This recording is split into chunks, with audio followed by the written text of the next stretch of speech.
Il faut œuvrer tous ensemble, en coordination, nous humilier devant Dieu et confesser nos fautes et prier et croire en Dieu pour ces choses. Je crois vraiment que ce que frère Veil a dit est la vérité, que Dieu ne mettra jamais son esprit dans un temple malsain, inique, désobéissant.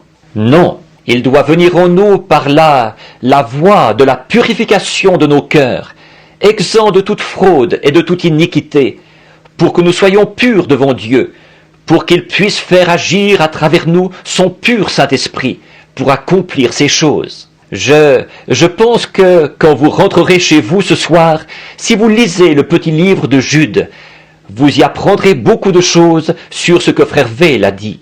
Et il a dit, je combats pour la foi qui a été transmise aux saints une fois pour toutes.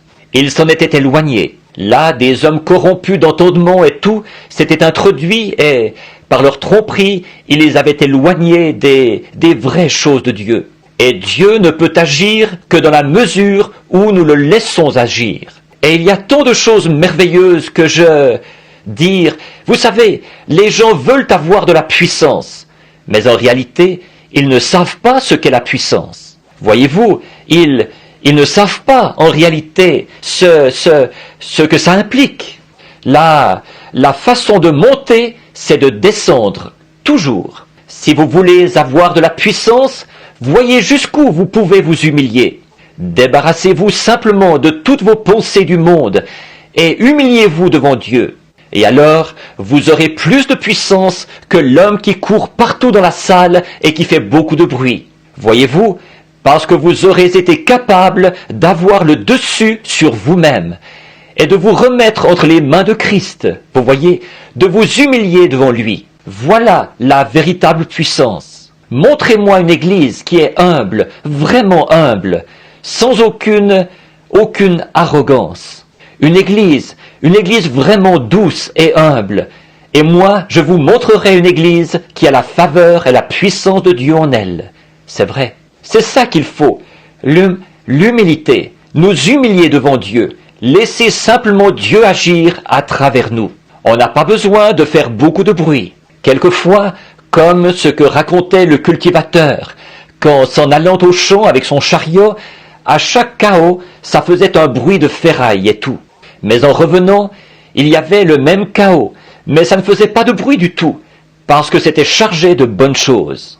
Donc, je pense que c'est à peu près ça. Voyez-vous, il s'agit d'être rempli des bonnes choses de Dieu, pour qu'on puisse voir le fruit de l'Esprit à travers nous. De même, il s'est beaucoup référé à 1 Corinthiens 13, là, où il est dit « Quand je livrerai même mon corps pour être brûlé, et que j'aurai toutes ces choses, si je n'ai pas la charité, cela n'est rien. Cela ne me sert de rien. » Voyez-vous, c'est ça que nous voulons faire. Par-dessus tout, c'est de notre âme, à chacun de nous, que nous sommes responsables devant Dieu. Voyez-vous, c'est vous qui allez au ciel. La question n'est pas de savoir si moi j'y vais ou si lui y va. C'est vous qui y allez. Voyez-vous, c'est d'abord vous. Et vous devez rechercher ces choses et être doux devant le Seigneur. Et je l'ai toujours constaté, l'homme qui s'humilie, c'est cet homme-là que Dieu élève. Prenez une personne qui bombe le torse et qui sait tout, à qui vous ne pouvez rien dire, et qui est arrogante, eh bien voilà la personne qui n'arrive jamais à rien. Mais prenez cette personne qui s'humilie et qui marche dans la douceur. L'autre jour, je parlais à un homme qui est en train d'organiser une église, qui s'est retiré d'une organisation où il avait été. Eh bien, il s'agit de frère Bosé. Et cette église où ils avaient été, ils avaient eu cette grande église-là pendant longtemps, et le Seigneur bénissait. Et puis, les gens sont venus à vouloir se moderniser comme les autres et s'intégrer à une organisation. À ce moment-là, ça a simplement, ces chrétiens humbles qui étaient là, ils ne voulaient pas de ça. Toute leur vie, ils avaient reçu un enseignement contraire à ça, alors ils sont partis.